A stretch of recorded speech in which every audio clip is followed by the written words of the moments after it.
because he has developed a phobia for it. Similarly, in India there was one M.K. Gandhi. On his table he had three monkeys. These three monkeys had three symbols. One was like this, one was like this, one was like this. That means don't see bad, don't speak bad, don't hear bad. So by doing this we can become peaceful. But that's not the goal of life. We should not see impure things, but we can see the beautiful darshan. We can hear the beautiful sermons or the beautiful meditational music. Similarly, we can sing the Lord's names, and that is positive, and that is the platform of love. This is what I liked in this society, that you don't have to enter into a platform of self-denial. Rather, you can engage all your senses in a positive way, in service to the Lord, as I told you. Do little service with all your senses, and do that service with love, and that's all you need to do. You don't have to go to Himalayas and stand upside down, plug your nose and prove to God I can do some very complex gymnastics. You want simple service, just take some flowers with love and offer it to him, and then immediately he is pleased. It's as easy as that. One day, one small kid was taking this, what do you call it, chamar. What do you call that? Yeah. Chamara. He took that and he was doing like this. So my spiritual master, as well as Radheshyam Maharaja, he saw that. So he showed all of us. Just see, serving Krishna is so easy, even a child can do it. He said. And we are so complicated, we cannot do it. He said. Even a child can take that and do it. It's such an easy thing. So the activity is very easy. Only we have to bring the right attitude along with that activity. So we should aspire for that pure love, genuine love, which is free from any kind of offensiveness or something. Now, in the Srimad Bhagavatam, it not only teaches you how to attain that love for the Supreme, it teaches you day-to-day things, very practical things, which will contribute to you becoming a pure devotee eventually. See, if one day we all have to become pure devotees, right now we have to cultivate the conduct of a pure devotee, right from the beginning, in a small, minuscule way, as per our capacity, isn't it? So, one example I'll tell you. All of you think for a moment, how many of you would like to lead a life with no interpersonal clashes with other living beings? Any of you is interested? That's all of us. Right? Here's a secret given in one of the verses of the Srimad Bhagavatam. Here, Narada tells this to Dhruva. If you do these three things, he says, nobody will have clash with you, he says. So the verse goes like this. I will tell you the Sanskrit verse and I will tell you the meaning of the verse. Gunadhikanmudam lipset anukrosham gunadhamat maitrim samanadan vichen natapair abhibhuyate. He says, those who are superior in quality to you, do not envy them, but be jolly to welcome them, he says. Generally in this world, people think somebody is better than me. People become a little upset. How can somebody be better than me? I cannot tolerate it. He says, don't feel like that. Be jolly to welcome them and learn from them. Then he says, Anukrosham gunadhamat. Somebody is inferior in quality to you. Then you don't ridicule them. Don't mock at them. Don't belittle them. Don't tease them. Rather, you show compassion to them. Help them out. Uplift them. Just like a mother or a father, when they have a small toddler child, many a times you will see child is crawling on the ground. Child doesn't want to get up. But after some months, the child slowly starts trying to get up.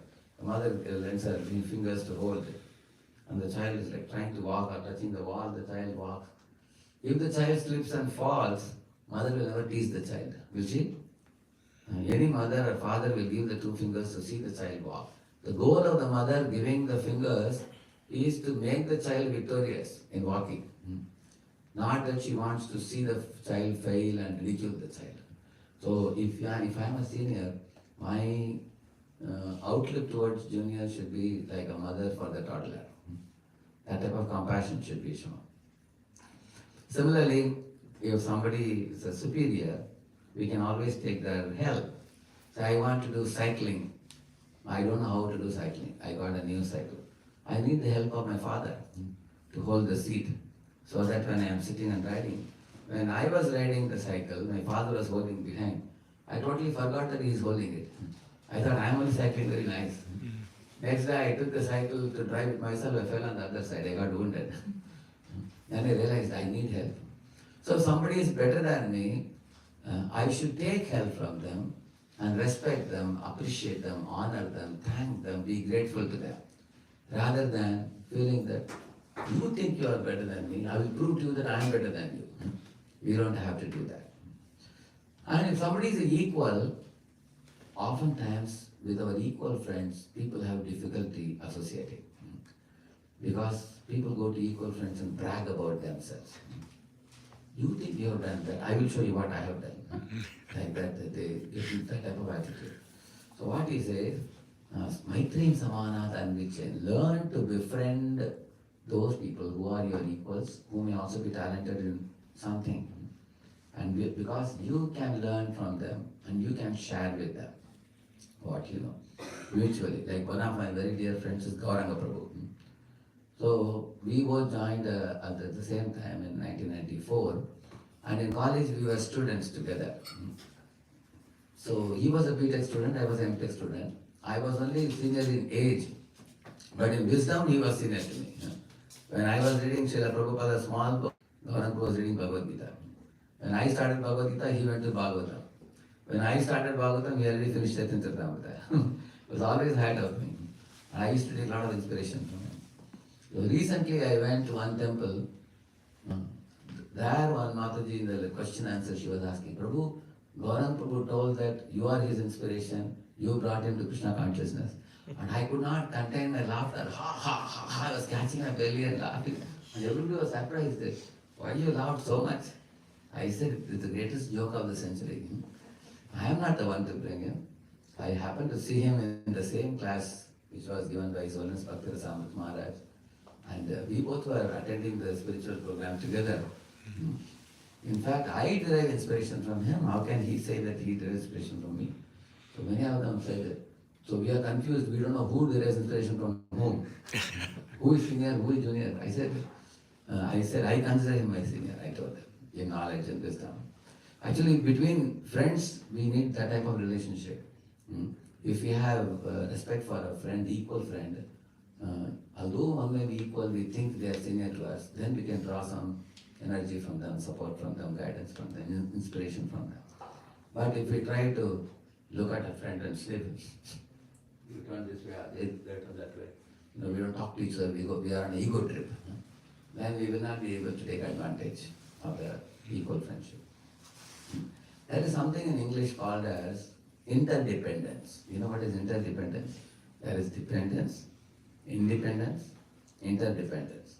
So in Stanford University, they conducted a research in all the business schools in America.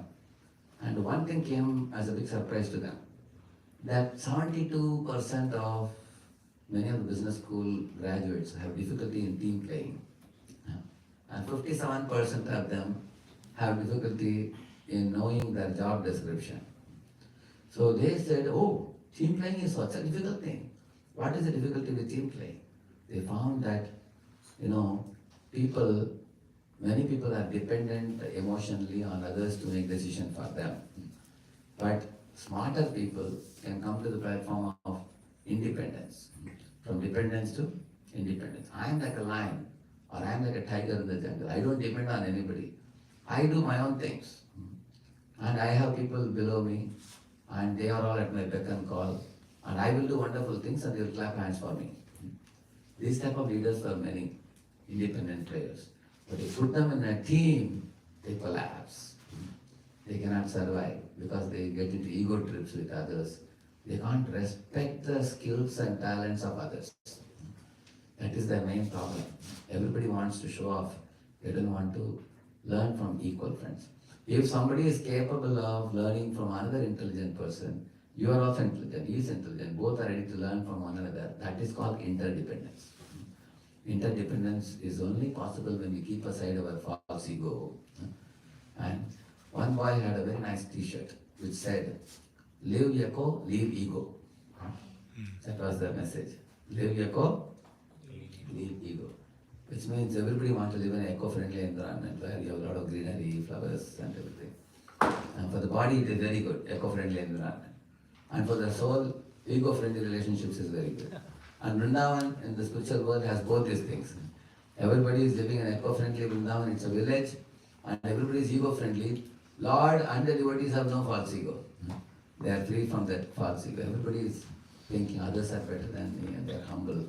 So it's a very happy world. The spiritual world is a very happy world. So, therefore these three things are mentioned in the Bhagavatam. And he says, if you do these three things, na tapair abhibhujate, you will have no clashes with any other living being. You can be happy with all living beings. He says. I heard a story, once upon a time a lion was sleeping and the rat was making noise. Without making noise. So the lion became angry. He captured the rat, like this, the hand, and he was roaring. And the rat was trembling. The rat said, sir, please leave me. And some other time I will give some help to you. And the lion laughed. You can be of any help to me. You are such an insignificant fellow. And the rat pleaded, please don't eat me up. And the lion said, even if I eat you, you won't be enough for my breakfast also. You will go to one corner of my belly. So he just threw away the rat. The rat thanked the lion and went away. 6 months later, the lion was caught in a net and he just couldn't escape. So then the rat came forward. The rat is given a special teeth by which he can cut the net. So he helped the lion. Because you spared my life before, now I want to help you. So he cut the net and released the lion. And the lion was amazed that although the rat is tiny, God has empowered him with a very special type of tooth by which he saved my life. So in this world you will find, small or big, everybody is a leader in some situation, some circumstance, which is called as situational leadership, we call it. Situation, in certain situations, like a tortoise is a leader in water, a rabbit is a leader on land. Everybody is a leader somewhere. So we should respect all living beings. We should not mistreat any living being. So Srimad Bhagavatam teaches us that wherever there is spark of life, it's a part of God. And the spark of life deserves to be respected and honored. So that is one of the first lessons I want to present from the Srimad Bhagavatam. And another application example I will tell you. I present an incidents from Bhagavatam to you. Consider this incidents in your mind. In Pune temple, we had given a heading for a seminar, which attracted the biggest crowd of people. It attracted because one devotee gave this heading.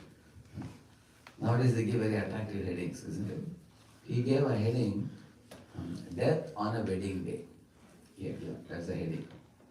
That was like a shocking title for many people.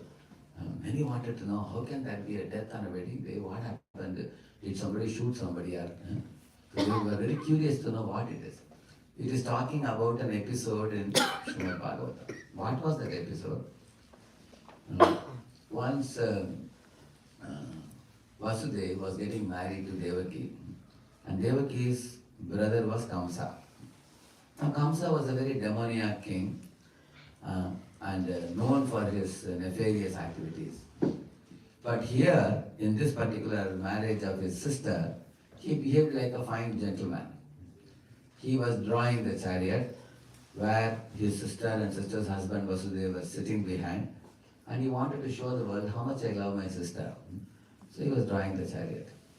At that time, a few moments away, there was a announcement in the sky. That announcement said, "Oh Kamsa, don't you know the 8th child of your sister Devaki is going to be the cause of your death?" Like that there was an announcement. So as soon as he heard it, he became frightened. Oh, I am taking Devaki, my sister, in my chariot, and her 8th child is going to be the cause of my death. This I cannot wait to see. Immediately he stopped the chariot. He climbed up, took his sword on one hand, caught one of his sister's hair, and he lifted the sword to cut her head. Can you imagine? And this is why we gave the heading, Death on a Wedding Day. It was a wedding day for them, Devaki and Vasudeva. It was a wedding day, auspicious day, happy day. People come and give so many gifts. Is this a gift a brother should give to your sister? That you catch her hair and you want to cut her head. It was a very dangerous situation. So I was giving this lecture to a group of some 500-600 students in one place. I asked the students, imagine you are married today and you are sitting in the chariot, your wife's brother is drawing the chariot. Suddenly he hears the news like this, and then he wants to kill your wife. What you will do? I asked. So everybody was like frozen. They could not answer the question. And then I waited for quite some time. I gave them some time. Then one boy raised a hand and said, I will run away from there, he said. I said, if you run away, then your wife will be killed by the evil Kamsa. How can you be so irresponsible? I asked him. He said, what can I do? I would think that I got married to a wrong family. You know, people are such a dangerous fellows. People are lifting sword. So I will run away and marry someone else. So that was his, that was his response. Another fellow said, I will immediately take my sword and I will try to attack Kamsa, he said. And I asked all the boys, do you agree with his answer? They said, no, that is not a very good answer because all around Kamsa's men are there. If you lift your sword, they will arrest you immediately. Once they arrest you, you will be put behind the bars and Devaki will be killed and you will also be eventually killed. That's not a very intelligent move at all. Then the boy said, we just don't know. You cannot take the sword and try to kill Kamsa. You can't fight with him. You can't run away from the situation. So we call it as a fight or flight situation, we call it. What situation is this? Fight or flight. Fight or flight. You cannot do flight. Flight means running away, flee. And fight means attack. In this situation, most people in the world will freeze and they have no solution. Now think about your own life. Say you are working in an office where your old boss was an old man. He was giving you abundant freedom. You could go to office anytime, come anytime, and you can do your work very coolly. Sometimes we have good bosses like that. Sometimes life is going, you are a happy-go-lucky guy, you are very happy. Life is going on. And you have been irresponsible, but nobody is there to check on you. Some offices are like that. And life is going on. Suddenly, in your company, they see that the company is nosediving. They remove the old boss and they put aggressive tycoon above you. And that fellow says that, now I want to do performance appraisal every week. I want to see what are you doing. You can't leave the company for 14 hours a day or something like that. He gets on your case. So even after 2-3 days, you feel very uneasy because you have never worked like that. After too much of hard work, when you look at the boss, you feel like punching on his nose. But you cannot. Because if we do that, we'll be thrown out of the job. Or if a man leaves the job and runs home, saying that I'm not going to do job, then wife will tell him, if you don't do job, then who will bring the money? You can't leave the job. It's very difficult to get another job. She will say, you go back. So this is a typical fight or flight situation. You agree? You can't fight with the boss. You can't flee away from the boss. So we are facing similar situation like Vasudev. You will see that. In the same manner, you will see that when a boy and girl study in the college, they are into academics, they are into career, they are into stability in their job and everything. But when the time of marriage comes, after marriage, you will see that a marriage can only continue when both the spouses are committed to each other and they are willing to be humble, tolerant, respectful to one another. They have mutual respect, love and trust. And then only the marriage tie will continue, then it can be a happy family. And they both are cooperative, they understand one another, they listen well. God has given us 2 ears and 1 mouth. So they may listen to one another well before they will not conclude without hearing. So then it's a happy family. Otherwise you will find in the family life also there can be fight or flight. You cannot run away from the spouse, nor can you fight with the spouse. We need to cultivate tolerance. And then only eventually, like my father and mother passed away in 2017, my father was 84 and my mother was 80. Even in that age, I saw how happy they were. They used to cut jokes at each other even in that age. They were very spiritual minded, very satisfied, very jolly. They truly respected one another very deeply. So they didn't have to run away from each other. They were very happily together. So now, but we all do face fight or flight situation. How many of you have faced a fight or flight situation in your lives? You have experienced? You all have experienced. Now let's come to the solution part. What Vasudeva did. When Vasudeva was put in that situation, he understood that I can't run away, I can't fight with this fellow. And this Kamsa is a fool. But if you call a fool, he will become more angry. You can't call him a fool. But somehow you have to save your wife from the fool. How to save? First he tried to give him good advice. But the good advice was of no avail. It was of no use at all. Then he thought very deeply. See, for example, in a time of tension, for you to think deeply, you have to be a person in mode of goodness. There are three modes. There is goodness, passion, and ignorance, we say. So people who are ignorant will be panicky. They will cry. They will faint unconscious. Whenever they are put into crisis, they are ignorance, mode of ignorance. Mode of passion means those people will make a snap decision. They will immediately take a sword and try to attack Kamsa. There is passion. Mode of goodness means you think twice before you act. What should I do to stop this inevitability? You pray to God for help, guidance. So Vasudeva, he told Kamsa, she is not the cause of your death. Only her 8th child is the cause of death. So I promise you that every child born to her, I will give it to you. If you kill those children, then you will not be killed by anybody. And that was very appealing to Kamsa. Then he agreed to stop. The killing of everything. So, in this way, in our life also, we have to cultivate a cool head to face crisis with a calm mind.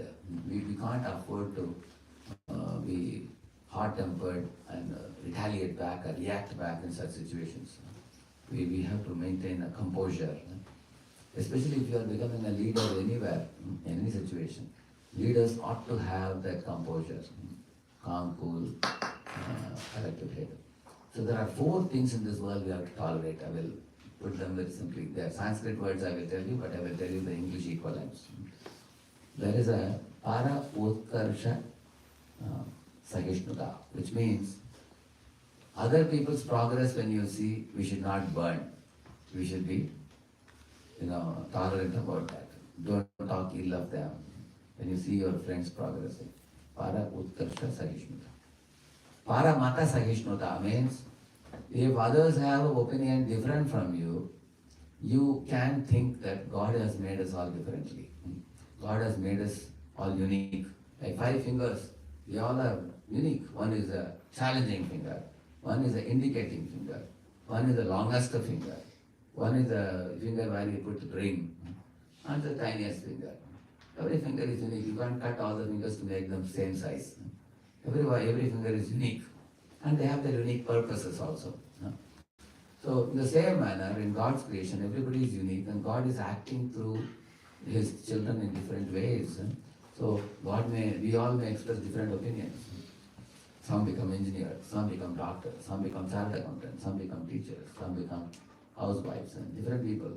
So everybody is created differently by God so that the world can actually work in a complementing way. I imagine if there are only engineers in this world, then who will be doctor then? Isn't it? God has made us all differently.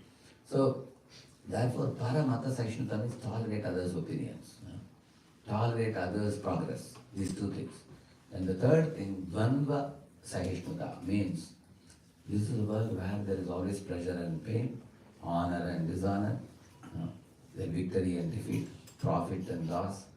These 2 things come together like 2 sides of the same coin, like head and tail in the coin. So you can't get only the pleasure, you can't get only honor. Both will come in life, tolerate it. You just tolerate it, don't talk about it. Think about how to go back to Godhead. So this is called as Dvandva Sahishnata.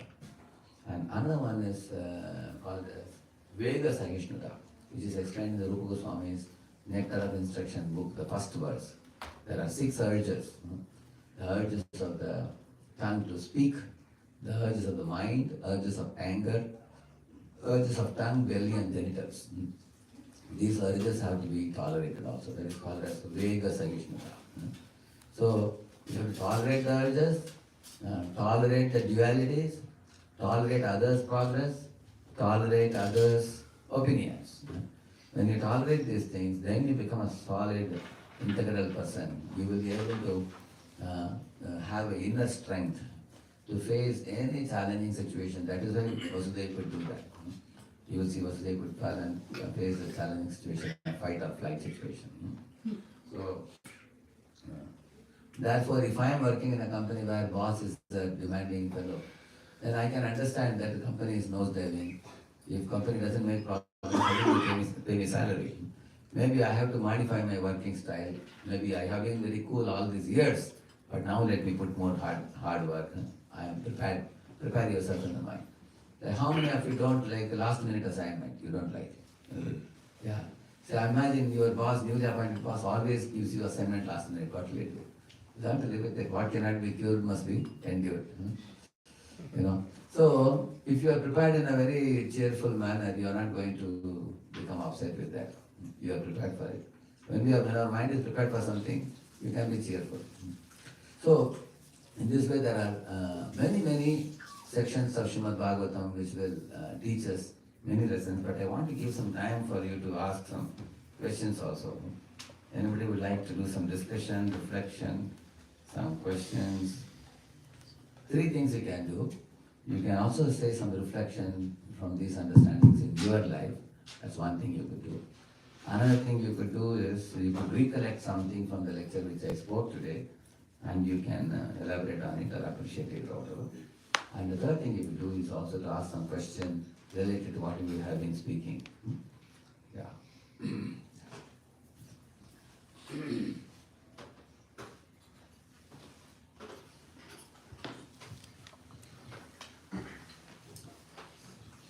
Hare Krishna. My name is Gera. Thank you very much for your class. So I'm quite new in the Krishna consciousness movement, but I'd like to ask about your example. Peace being, you're giving metaphor for like mathematical metaphor of suffering being negative, peace being 0, and Correct. love is a positive number. So from my personal experience, I can only feel true peace when I feel like I'm giving love. So, You're right. Yeah. So I wanted to ask, about whether that metaphor holds and whether it is possible to be at peace when you have no emotion of the feeling peace love. that you experience is a subset of that love. Peace is love and much more. Love is peace and much more. Actually, generally, say for example, I call one of the boys here and I pinch him like this. And he's feeling pain. Oh, don't pinch me again. And I tell him, okay, I'll leave you now. So he goes and sits in his place. Now he is peaceful. But I have not given him happiness. I have relieved him from pain. You agree? I relieved him from pain. On the other hand, so I call you here and I give you a plate of some very sweet item, nice, eatable, delicious preparation. So, and then you go there and sit and eat, you say, thank you, I like it. So I'm giving you happiness. So giving you happiness is different from giving relief from the pain. So pain is negative. Giving relief from the pain is 0, which is peace. And giving some positive happiness is on a superior platform. So when you are enjoying the eating, pudding, you are enjoying the pudding by eating it, then at that time you are also peaceful. So peace is a subset of love. Is it all right? Thank you. Anyone else? Hare Krishna. Where is it come from? Yes. So, as you said, the tolerance is a solution for many of the in order to avoid conflict. But in very some cases we can say, but if they other person they take that as an advantage and they keep on using that tool that our tolerance is makes him to do more problems. So in there that is something case- called as tolerating with wisdom. What is tolerating with wisdom? Say for example, I'll tell you one simple example. You know, once a man returned from the office in the evening, his wife asked him, "Did you bring that? I told you in the morning." She said. The man said, "What? You never told me anything?" He said. She said, "See, wait a minute. When you were standing at the door about to go to office, I came to you, I talked to you. I told you to bring that. You remember or not?" She said. He said, "Yes, I was standing near the door, but you never told me." She said, "This is the reason I told you. You were talking on phone. I shook your shoulder and told you, don't forget this." The man said, "Yes, I was talking on phone, but I was not listening to you. You never told me." She got really wild. And she was like, she got extremely wild. "You are telling lies and you are a forgetful fellow and all that." Now the husband has two choices. One choice is to say that, okay, I'm sorry. Maybe you told me, I forgot. Now you tell me, I'll bring it for you. And the problem ends. If he says that. But if he doesn't say that, he tries to prove that she never told. She tries to prove that, no, that I told you. Then the hearts become very distanced. So for him, what is important? Relationship with wife is important, or to prove that she never told him. That is, proving is important. You tell me? I'm asking you. Which is important? Maintaining the relationship. Maintain relationship. Yeah. Because relationship is lifelong. And proving is only for one day. Correct? No? So this is called as right beyond right. Right beyond. So now maybe he is right and she is wrong. But if he agrees to be defeated by her and the affection is maintained. So for the sake of affection, he may say that, okay, you are right. I agree to be defeated. Even you will find sometimes a father and small son, they have a stand, they play stand. After times, who is defeated? Son is defeated or father is defeated? Father is defeated. And the son sits on the father's chest and says, "Father, I have finished, I have defeated you today." And father doesn't mind it because the fighting happens on the platform of love. Therefore, father agrees to be defeated. Have you ever seen a father who slapped the son, bent the son, and the son is falling unconscious on the ground? Father says, "I have defeated my son." Nobody will do that. Have you ever seen that? Never seen that. Similarly, in a family, if you love somebody, you don't mind defeated by them once in a while. No problem. You agree to be defeated. And they will also understand. Later on, she will say, "Sorry, I don't know, I'm also not very sure whether I told you or not." She may admit. But unfortunately, in this world, everybody is on a proving board. Nobody wants to improve. Prove, no improve. But with respect to workplace, how can Yeah, actually, in my opinion, workplace also is not much different. That's also another family.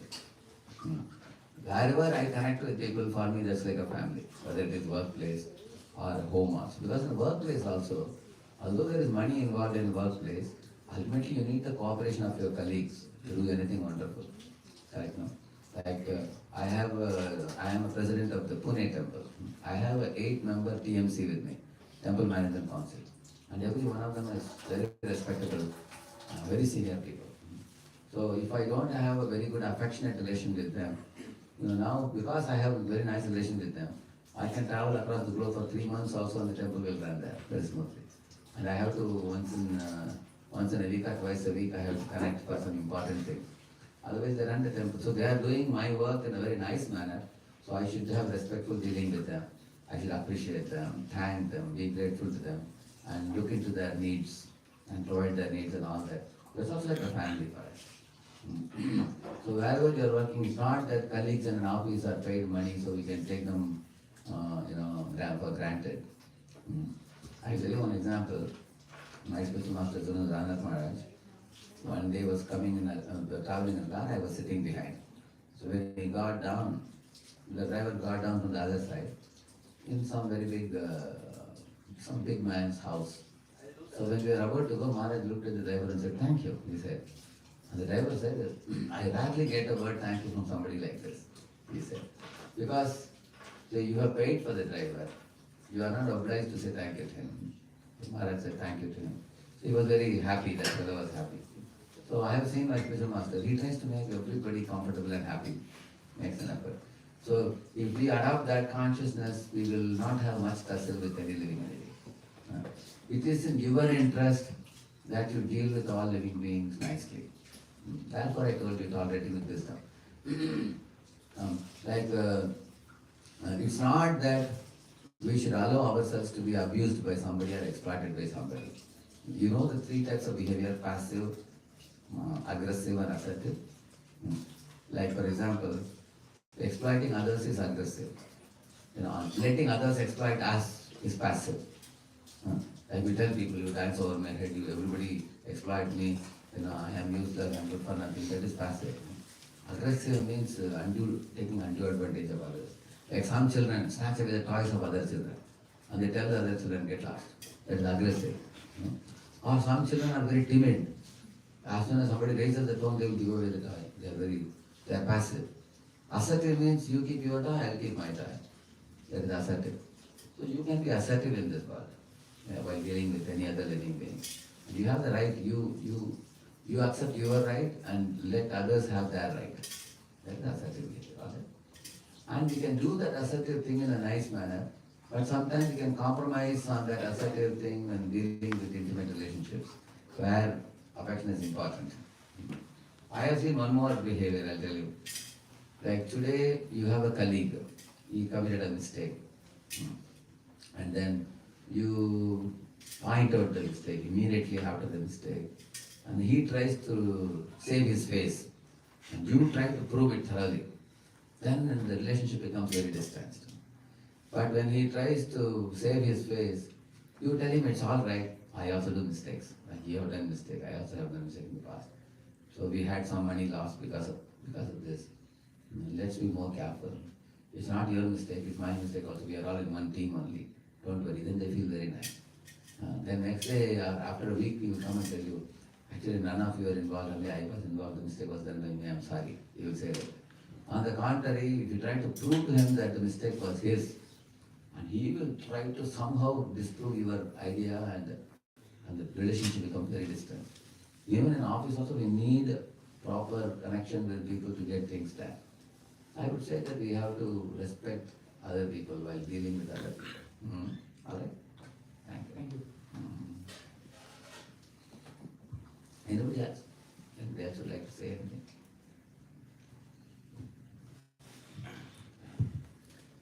Thank you, Prabhu, for the wonderful discussion. At one point, you have mentioned that often the activity is quite simple, but all we need to do is cultivate the attitude, the devotion process. Yeah. So how do we understand what attitude we are cultivating is right? Because over a period of time, is there any yardstick to? Oh yes, there are 5 attitudes we have to cultivate. Do I want to serve others, or do I mostly want to be served by others? Do I respect others, or do I mostly want to be respected by others? Do I care for others' needs, interests, concerns and expectations, or do I mostly care about my own things selfishly?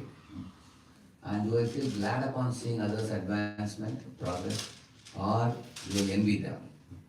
And do I depend on my mentors and God and superiors for guidance whenever I have to make some major decision in life? Or do I decide on things myself without consulting anyone? So these 5 attitudes are very important attitudes. So if you cultivate these attitudes while dealing with other living beings, naturally then our attitude towards God also will be very proper, suitable. And when we are approaching God, what should be the attitude? As I told you in the beginning, I told in the class, we should be able to see God's presence, His mercy and love in His creation. So one should, then one can call out the chanting of the holy name of the Lord in a very proper mood. What is chanting of the holy name? Srila Prabhupada says, "O Lord, purify me, elevate me, accept me." That's the mood in which the holy name should be chanted. Why my heart should be purified? From being selfish, I should become selfless. From being arrogant, I should become humble. From being greedy, I should become satisfied. From being angry, I should become peaceful. From being rigid and adamant, I should become flexible and adaptable and understandable. From pushing my opinion into others' heads, I should also be willing to listen to others' opinions also. And instead of boasting myself, I should be willing to appreciate the glories of others. So this kind of heart transformation is actually what we call as purification. So when the heart is cleansed of these impurities, then one can call out the holy name even more purely, right, by the heart transformation. So, oh Lord, purify me, elevate me. Why elevate me? Right now I am on a material plane. Please elevate me to spiritual plane. Spiritual conduct, spiritual character, spiritual thought process. I told you, in the spiritual world, how people think. So elevate me from this platform to that platform. And also accept me. Why I am saying, Lord, accept me? Because I am so insignificant and I have so many faults in me. Please do not reject me. Accept me as your own. And you diagnose my malady and you treat me and you make me pure. And I am offering myself to you just like a patient is offering oneself to a doctor. That's the mood in which we should chant the holy name. So that is the right attitude. And sometimes we don't have this attitude. Sometimes we chant in a very ritualistic fashion and it is not very tasty also. Chanting is very painful process, like climbing a mountain or something. Is that right? We can do some kind of skate and we can do.